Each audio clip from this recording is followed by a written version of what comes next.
What we're going to be doing here today is fixing the lift system on this 86 Coleman Sequoia camp trailer. The lift system is broke on it, so when you crank the crank, it will not lift up. So today we're going to be replacing what is known as the Whiffletree. When you spin this, you're supposed to crank it up, but nothing's happening. One of the most important parts on the trailer is the Whiffletree. It controls the lift system. It pulls 4 cables. They go to each corner of this, and it lifts it up. So the Whiffletree broke, and we had to pull it out.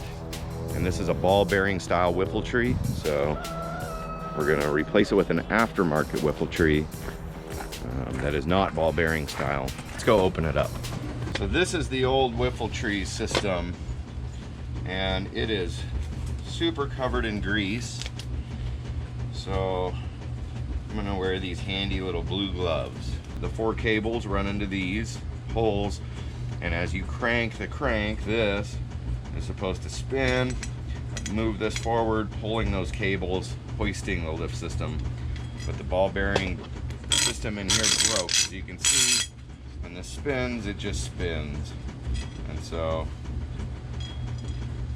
this part, there's some roll pins right here too that were sheared off, so that's no good. So this whole Whiffletree system is garbage.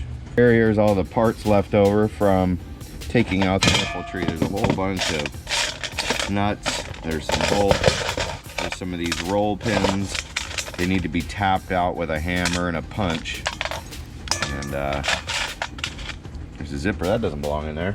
So this is the new one that I ordered from Camper Recreation Inc., and it's an aftermarket. Fit these same Whiffletree systems, but it's a little bit different. The threads are tighter, and so it will require to be cranked down as well, but it also eliminates any kind of a brake system, which is nice because the brake on there is a little bit sketchy. There it is. Look at that. No ball bearing. And that should be wonderful.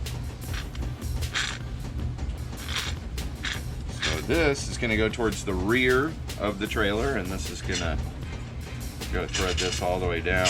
So this is going to require 7/16, one for the bolt and another for the nuts.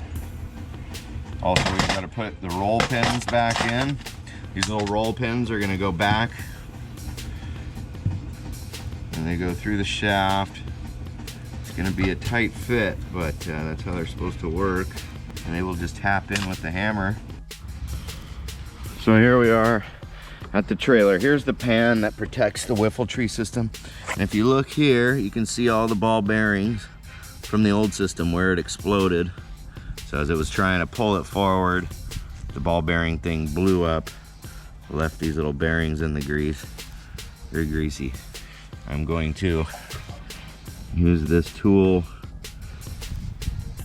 and get the bearings out of there, and we will throw this away. I'm gonna get some of this grease. I'm gonna smear it right onto our new Whiffletree. Couldn't hurt, right?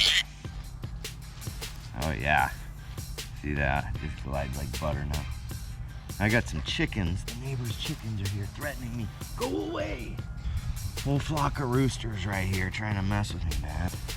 So we've got 2 holes on that side. That's gonna be the front. That will be the rear. So this is what remains. There's the shaft that the Whiffletree connects to the crank. And you can see these cables. They're all dangling out there. That is where the end of the Whiffletree goes, and all of those cables go through the block. And so we got our new Whiffletree. We're gonna slide it in the back, something like that. If you can see this little coupler here, gonna slide over it,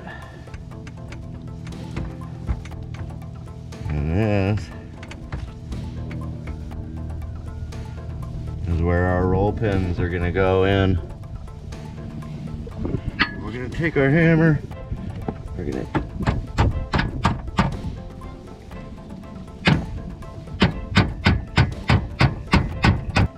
And it's through. Perfect. See that roll pin? I just got it through there. Now I gotta get this next one lined up with its hole.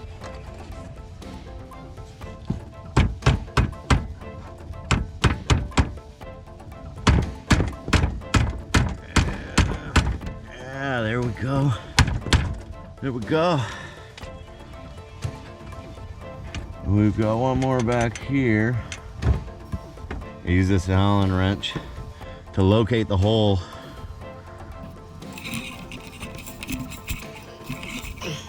This is the third roll pin, and so I'm using this Allen wrench to locate the hole where the pin goes. Right there, we found the hole. We're gonna slide it up in there. And we want it to stay put. Oh, look at that. Oh, that was the easiest. So I need this block to be all the way back here so that these can reach through it. So before you put it on, consider that. It might be easier if I just hop out and crank it.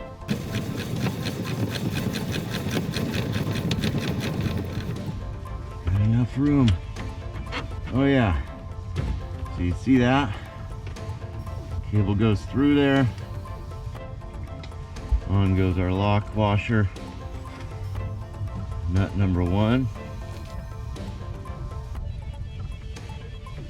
That one is binding. We're gonna try the other one.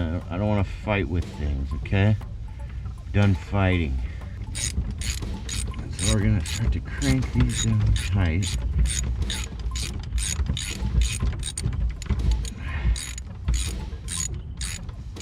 And now comes our second nut.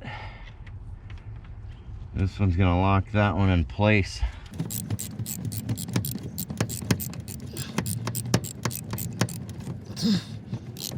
There we go, man. That's tight. We're gonna repeat this process with all 4 of these cables. Get them onto this block. And then we put the cover back on. And should be good to go.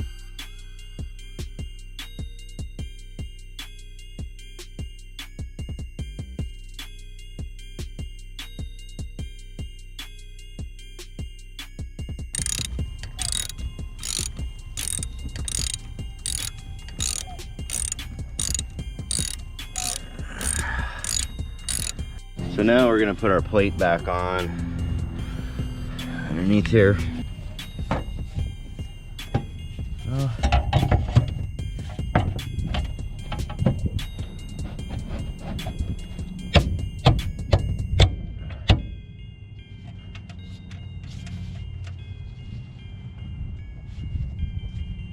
Okay, our bolt goes in from this side. Lock washer, nut. Thing I should note is that this cover has to be on here for it to function properly, because that block sits squarely in here, and this actually guides the block, so it's not just grinding along the wood.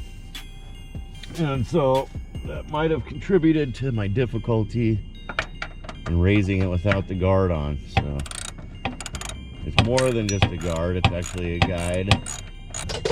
Voila, there it is. We got it in. The Whiffletree system. Non-ball bearing Whiffletree system. And I think we should be good. Here's our moment of truth.